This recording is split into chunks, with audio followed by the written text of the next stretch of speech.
What is up, you guys? It's Elise and welcome back to another video. Today we're going to be talking all about macros, tracking macros, why you've been tracking macros and you're not seeing progress. Literally, we're going to cover it all. What is the best diet and why? And then we're going to talk about who should be tracking macros and who should not be tracking macros, how to choose your macro split, how to track macros properly, why you are tracking macros and not seeing progress, and we're going to conclude with a little bonus, how we're going to optimize MyFitnessPal for your goals. Let's get started. I'm so excited. There's a lot to this. I'm going to be talking a lot. Filming YouTube videos is actually exhausting. I feel like people don't realize, I don't even realize, but just making a sit down video, it'll be a 10-minute video, but I'll be talking for an hour, bro. So I'm already exhausted, and it's like you're having a conversation, but you don't ever pause to listen to the other person. So you're just literally talking for an hour. I want to start by answering the age-old question, which is, what is the best diet? So I feel like every year there's always a new fad diet. We had the keto diet, we had the vegan diet, we have now the animal-based diet, the carnivore diet, we have the whole foods diet, we have the protein craze. So what is the best diet? Should I be cutting out all vegetables and only eating steak? Should I be eating no steak and all vegetables? Should I be eating no carbs, all fats and protein? Should I just focus on hitting my protein goal regardless of how many calories I'm consuming? The only way to lose fat, lose weight, is to be put in what is called a calorie deficit, which means calories are energy and you need to be in an energy deficit, which means you need to be burning more, expending more energy than you're consuming. And the only way to do that is through a calorie deficit. However, there's a lot of nuance to that because you can be more easily in a calorie deficit with some diets versus others. I'm partial to just going whole foods, focusing on food quality. This video, I'm not really going to get into the nutrition side of it. We're going to be strictly just staying on the macros and the micros. So there's macros, which is protein, carbs, fat. And there's micros, which is going to be like your micronutrients, the vitamins and stuff that you're getting from the foods you're eating. And those will help you stay full, satiated, energized. Those help with your energy levels, your mood, quality of life, laundry list of reasons why you need a lot of micronutrients and why you should be prioritizing whole foods or anything. So this video is going to be talking all about macros and why tracking macros is the most optimal way to lose fat, gain muscle, lose weight, gain weight, body recomp. Tracking macros is the ultimate thing that you want to do during whatever diet you want to do. If you want to do keto, by all means do it. This video isn't really trying to persuade you to do one fad diet or another. I'm partial to just eating the food that God created for us because I think every food has value. However, I do not think that processed junk food should be considered food that has value, other than the fact that it might provide you a little bit of joy and familiarity and give you a little dopamine hit. And I'm not saying to cut out any food. I don't think we should ever be putting foods off limits. And that's another reason why I always encourage people to track macros, because you can technically fit everything in your macros and it gives you a perspective change, because it's no longer like this food is off limits. Now it's about, how can I add this into my meal plan or my macro split so that I can include it in my lifestyle, because I still love the joy of biting into a delicious chocolate cake.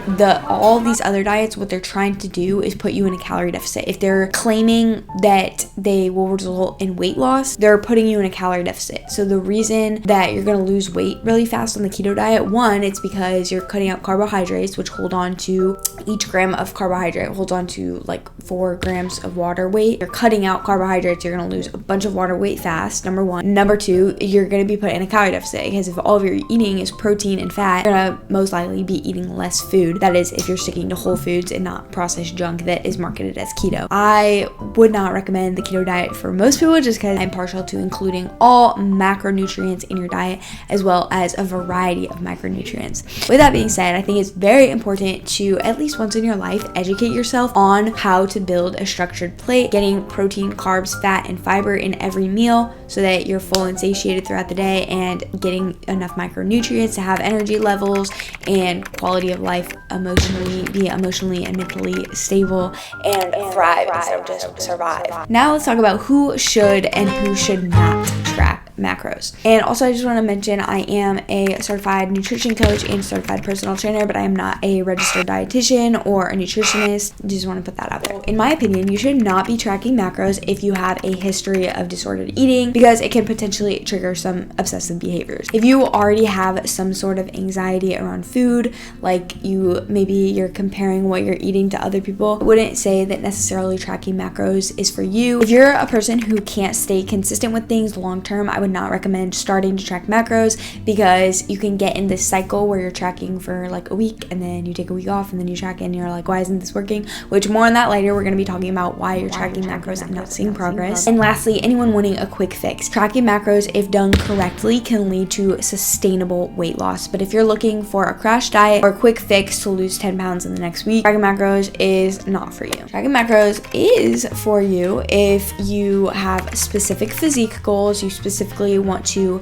lose a certain amount of pounds, you're specifically trying to body recomp, which means losing fat, gaining muscle. If you're an athlete or a lifter, or you have a certain goal ahead of you, like a triathlon, for example, that's a really big goal. I don't know why I said that. Let's say a half marathon, and you want to optimize your potential for your specific sport or goal, tracking macros is a great way to do that. If you are stuck in clean eating or restriction cycles where you're putting foods off limits, I think tracking macros can potentially be very, very helpful. I have helped a lot of clients who have come to me and been like, okay, this is a bad food, I know I shouldn't eat it, but I tend to overindulge on it, blah, blah, blah. And I'm like, no, you can actually include that and still reach your goals. It doesn't have to be a cheat day. We're actually including that and still reaching our goals, because we just adjust other things around it. We adjust our portions, and it teaches you a lot about portion control, how to make a good plate, what value each food is actually giving to you. And sometimes you do need the value of having a burger from your favorite restaurant, like, because it tastes good, like, you know, that can be valuable. So it's like, what value is this food giving out of me? And not every food has to necessarily be enjoyable. Hot take. And then lastly, and there can be more, but to my list, anyone who wants some more structure and awareness, for me it's very helpful, because I like to see what's going on, and I really like experimenting with obviously my health and wellness, and seeing like, okay, this day I realized I did not eat enough carbohydrates, that's why I was low energy and fatigued. Or this day maybe I had more calories, and that is why I was able to run so much, or felt like I wanted to run a lot more on the day after, you know. So it's good to gain an awareness about how food affects your body, because I feel like in our society we don't realize, but food has a massive effect on your daily life, energy levels, your mental health. I'm going to do an episode on mental health and food, and maybe another episode on like focus and food, because guys, it all correlates. You don't realize I have so many friends that are constantly chronically fatigued, and I'm like, okay, 1, are you hydrated? 2, what are you eating? Are you eating fast food every night? Because that is the number one. Anyway, now we're going to talk about how to calculate your macros. Obviously, we've heard of the big protein craze. Is protein all that it's hyped up to be? Maybe a little bit overrated, and that's coming from a certified gym girl. It is a little bit overrated, I will say. Technically, we need 0.8 to 1.2 grams per kilogram of body weight. However, that's a little bit outdated. New research suggests that going toward like the upper limit is better, or is it going to lead to kidney failure? There really is no research to suggest that too much protein leads to kidney failure. Those who have experienced those sort of side effects had some predisposition toward kidney failure or other health concerns that were unrelated to their amount of protein consumption. If your goal is to build and maintain muscle, honestly, the more protein the better. But the caveat to this, and that's why tracking macros is so important, is that we don't want to, 1, overeat on calories to the point where you're gaining excess body fat that you're not trying to gain, and 2, we don't want to take away from our other macronutrients. So as a woman, having enough healthy fats is so important, even more important than it is for men. For our hormonal health, we're the same in a lot of ways, but in a lot of ways we're different. And for women's hormonal health, it's so important to be eating enough fat in your diet. If anybody has been on a low fat diet, you know that you just like, your gym crush is no longer. And then another thing is the carbohydrates. Unless you're specifically trying to be on the keto diet, which I would suggest only for like if a doctor is suggesting it for a health reason for you to be on the keto diet. Yeah, unless you're like trying to be low carb, cutting out carbs like that, which carbs is your body's favorite source of energy and primary source of energy, you're gonna be fatigued, exhausted. So yeah, we don't want to eat so much protein at the expense of other macronutrients. I always go with the basic gym bro guideline, which is 1 gram per pound of body weight. I think that's to play it safe. Technically, you could say 0.8 grams is enough to reach the threshold for maximal muscle protein synthesis throughout the day, but I shoot for 1 gram per pound of body weight, which is way easier than people want to make it. In 1,400 calories yesterday, 190 grams of protein, and that was not even on purpose. That was like on accident. Literally, like a piece of chicken this big, which also costs like less than $1, is gonna give you 45 grams of protein. So anyway, so if you're constructing a macro split, I would start with 1 gram per pound of body weight. After that, I do 30% of my calories coming from fat. That can be adjusted person to person based on energy levels, needs, and where their calorie deficit is at. Being the fats high, I feel, is very important for satiation. So you need fats and fiber to keep yourself full for longer. The fat slows down the digestion, as does the fiber. They work together to help you stay fuller for longer. But not only that, it's just so important for your hormonal health and to not feel like deprived. I could eat the right amount of calories all day, every day, and be on a zero fat diet and feel so hungry. But as soon as I implement the fat and adjust my other macros around that, suddenly I'm more full and satiated. Carbs are where we can be more fluid with, and that's what we usually use to adjust with your calories. So when I coach clients, if I'm seeing that they are losing weight too fast, maybe they'll increase their carbs intake. Say they're at a plateau, maybe I'll decrease carbs a little bit. But carbs is where that like fluctuates a little bit and you can just fill in the rest of your calories. So when I make a macro split for a one-on-one client, I will usually have them tracking exactly what they're eating for a week, take the daily average of that, see how their weight is fluctuating. Are they maintaining their weight at that amount of calories? And then we'll use that calories as their maintenance calories going forward. I do this because I feel like the online macro trackers are not super accurate, but you can also just jump right in, put in your info on an online macro calculator and use that number and see how your weight adjusts. I do feel like for some people, it like doesn't take into consideration what your non-activity energy thermogenesis is like, because that accounts for a significant amount of calories burned throughout the day. It also doesn't take into fact the amount of muscle mass that is on your body. And it also, a lot of times people will enter in their information wrong. So they'll say that they're moderately active when if you have a desk job, even if you work out 6 days a week, that would still be lightly active. If you're doing one workout 6 days a week, but you are sitting at a desk for 12 hours a day, you're still lightly active or at the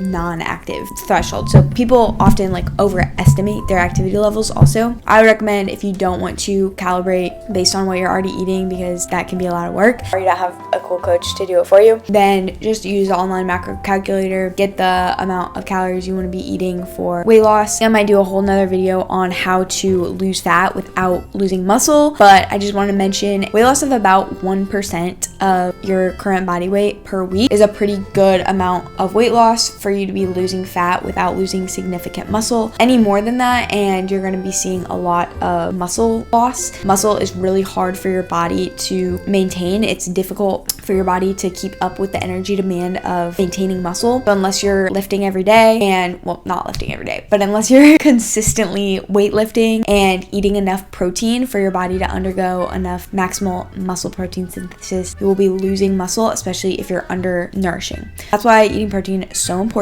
Honestly, some people would ask, does it matter how many times a day I eat protein, or can I eat it all at once? It matters to an extent, but that's more getting down to like the nitty gritty. Like we're competing on a bodybuilding show and we want to maximize every single amount of muscle protein synthesis, which can be up to like 4 times a day, around 30 to 40 grams of protein. However, for your everyday person who's just trying to lose a little bit of body fat, gain a little bit of muscle, it really does not matter when you're eating protein during the day. It has a little bit of an effect, but it's really not that important. If you want to have 100 grams of protein in one sitting, but you're getting all of your protein in for the day, your body's still gonna use it. You're not just gonna like poop it all out like some people would say. I know people might comment and disagree in the comments, and I would love to have a discussion about that. So now that you've made your macro split, let's talk a little bit about how to track macros.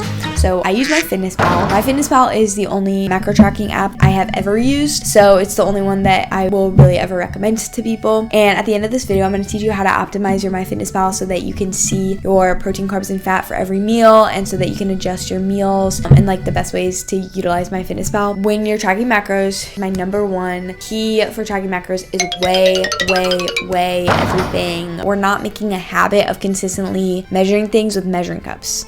Throw the measuring cups away, buy the food scale. If you're gonna be so like willy-nilly about it and just like measuring cup, it's like you might as well not even do it.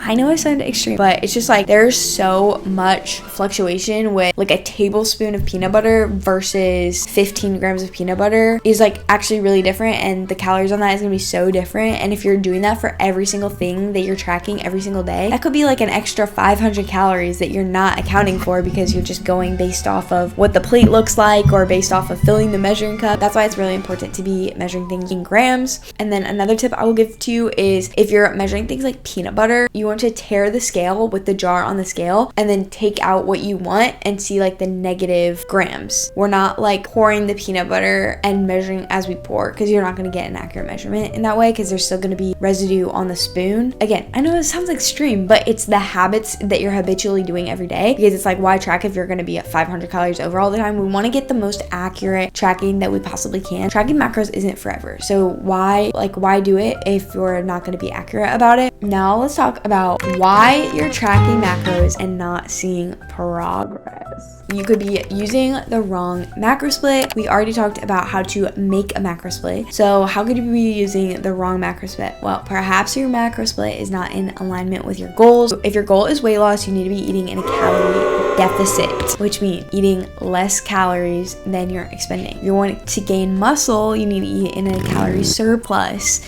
So you need to be eating a little bit more than what you're expending. If you want to lose fat and gain muscle, that's where there's a little bit of nuance. But for most people, if you're a newbie to the gym, you're just getting into lifting weights again, you're gonna get a lot of beginner gains, and that's why I would say eat in a slight surplus, maybe 100 or 200 calories, and really focus on that protein before and after lifting. 2, you're not measuring correctly. We just talked about this. So if you are using measuring cups still, I will measure everything in grams except protein occasionally in ounces because it's easier, but grams is going to be your most accurate measurement. Make sure that you're accounting for whether something is cooked or not. 4 ounces of uncooked chicken is only 3 ounces of cooked chicken. So if you're logging it as 4 ounces of uncooked chicken, but it's 4 ounces of cooked chicken, you're eating a whole ounce more of chicken. Obviously, it's not that big of a deal, but through the days, through the weeks, it all adds up. And then it's like you're not actually eating the amount of calories that you think you are. And statistically, people often underestimate the amount of calories they're eating and what they're putting on their plate. Number 3 reason why you're tracking macros, not seeing progress, is you're eating too many packaged foods. If you didn't know, packaged foods can actually have up to 20% variability in nutrient labels. If something has 100 calories and that's what the package says, it might have 120 calories. But if everything you're eating throughout the day is like a packaged food, hundreds of calories may be unaccounted for in the food you're eating. So that's why I usually stick to whole unprocessed foods, because you're gonna get the most accurate measurement for when you're tracking macros. Not only that, but opting for whole foods is going to keep you actually full and satiated and able to maintain, if your goal is weight loss, able to maintain a calorie deficit for much longer. If all you're eating is packaged foods, you're not going to get enough micronutrients or enough volume to stay full, satiated throughout the day, and you're going to end up overeating. Like, okay, eating 1,500 calories seems like not a lot when you realize that like one McDonald's meal has 1,500 calories, but if you're eating 1,500 calories and everything is like a single ingredient whole food, it could be like hard for some people to do that. The way most people eat today, it would be like, for me, I can eat a lot of food, but for most people, like if you're eating strictly whole single ingredient whole foods and you're trying to eat 1,500 calories, like it may be hard for you to consume that amount of food. Number 4 reason why you're tracking macros and not seeing progress is you're letting MyFitnessPal add in more calories for exercise. Turn off the tracking exercise on MyFitnessPal because it'll add in like your step count and then give you extra calories, and we don't want to be adding in for exercise because that defeats the purpose. If you're doing cardio, that like defeats the purpose of it. Exercise actually only counts for 10% of your total daily energy expenditure. I would not let MyFitnessPal like give you more calories for exercise. We exercise for reasons beyond burning calories. We exercise to build muscle so that your body is burning calories at rest, and for longevity, for energy, weight loss, and body recomp. Exercise is not for burning calories, so don't let MyFitnessPal add extra calories for you to consume. Often it's pretty inaccurate anyway. Number 5 reason why you're tracking macros and not seeing progress is you are not making filling, satiating, hunger crushing combo, as Abby Sharp says, meals. You want to have whole foods, but we want to have protein, carbs, fat, and fiber at every meal. So important for satiety,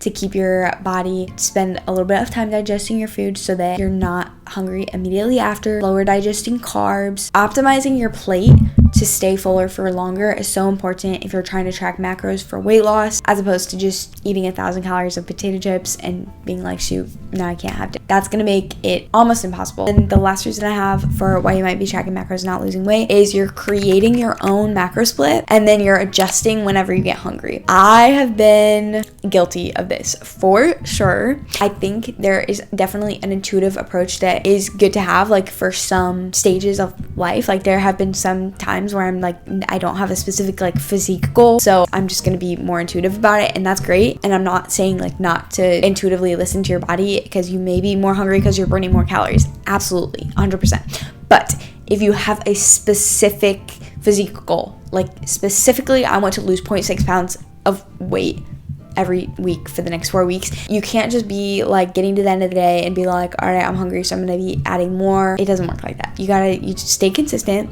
and at the end of the week, if you feel like you lost too much weight for sustainability, then like recalibrate that weekend and eat more the next week. But if every single day you're just like, oh, I'm feeling like a little extra hungry, I'm gonna eat more, no, because like if your goal is really fat loss, you're gonna feel a little bit hungry. I'm not saying like you want to be chronically hungry to the point where you're like can't sleep at night because you're so hungry. No, what I am saying is you need to accept a certain level of hunger. You can't just add more calories whenever you feel hungry. Like you have to stay consistent and then adjust weekly or however you want, but staying consistent with a plan. This whole video was for educational purposes. It was not a marketing play, but I did want to let you know that all of this can seem a little bit overwhelming and challenging, and that's why I did just come out with custom meal plans. So not only do I have one-on-one coaching where I can hold your hand through your body recomp, weight loss, or muscle building journey, giving you a macro split, helping you calibrate your macros. Now I offer customized meal plans, so it's just a one-time purchase. You'll get a 3-day meal plan. I will give you the exact macros for every single meal, the macros that you should be hitting based on your goals and your current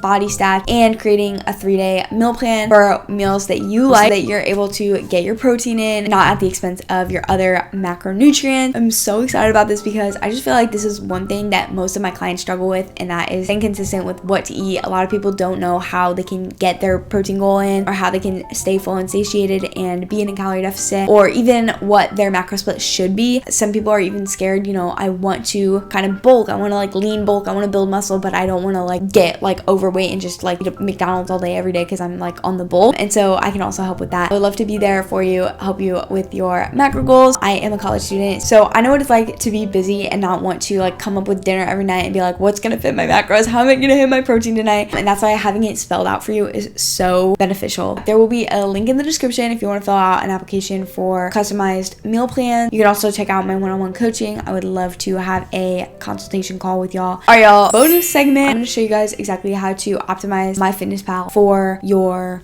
macro goals.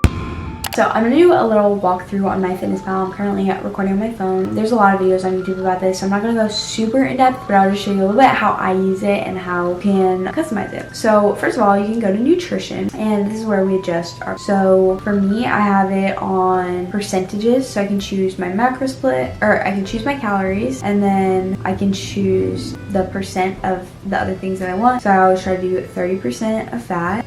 You just switch it with the toggle, and then I just adjust my protein to be at a number that I like. I am aiming for 149 grams of protein. I am overshooting my body weight because I like to have a high protein diet. It makes me feel fuller and satiated. Is this necessary? Absolutely not. But are there negative effects to it? Not necessarily, other than the fact that protein is a little bit more expensive, but I get most of my protein from like pretty cheap protein sources like chicken, so I'm fine with it. and then obviously adjust carbs for however much you want. Something that I just found out about on my fitness pal, which I really wanted to share with y'all, you can actually go to diary settings, toggle on show carbs, protein, and fat by meal.